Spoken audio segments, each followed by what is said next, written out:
আসসালামু আলাইকুম। গোলাপ ফুলের টিউটোরিয়াল চেয়েছিলেন অনেক আপুরা। আমি আজকে ওইটাই দেখাইতেছি। আমি 6 ইঞ্চি লম্বা একটা কাপড় নিয়েছি, আর চওড়াতে বহরে যতটুকু ছিল সম্পূর্ণটাই নিয়ে নিয়েছি। এখন ভালো করে দেখুন আমি কাপড়ের ভাঁজটা কীভাবে দিয়েছি। ওইভাবে ভাঁজ দিয়ে আমি পুরোটা সেলাই করে নিতেছি 2 ভাঁজে। সেলাই করার পরে কোনার দিকে কাপড়গুলো যেগুলো বাড়তি আছে ওগুলো কেটে ফেলে তারপরে ওইভাবে কুচি দিতে হবে। দেখেন ভালো করে কাপড়টাকে মেলে মেলে কুচি দিবেন, ভাঁজের নিচে যেন কখনো পড়ে না যায়, কারণ ভাঁজের নিচে পড়লে কাপড়টা সৌন্দর্যটা নষ্ট হয়ে যাবে।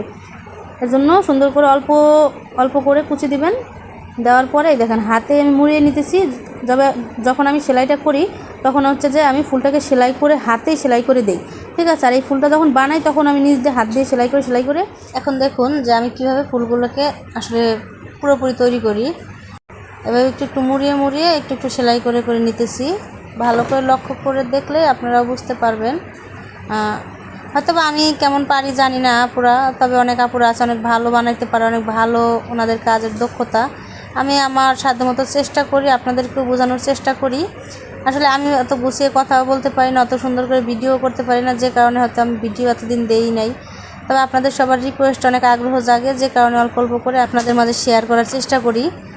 আশা করি যে বুঝতে পারবেন অবশ্যই, আর বুঝতে না পারলে অবশ্যই আমাকে কমেন্ট করে জানাবেন, তাহলে আমি দেখা যায় যে আবার ভালো করে বোঝানোর চেষ্টা করব আপনাদেরকে। এভাবেই আমার ফুল তৈরি করাটা হয়ে গেল দেখেন।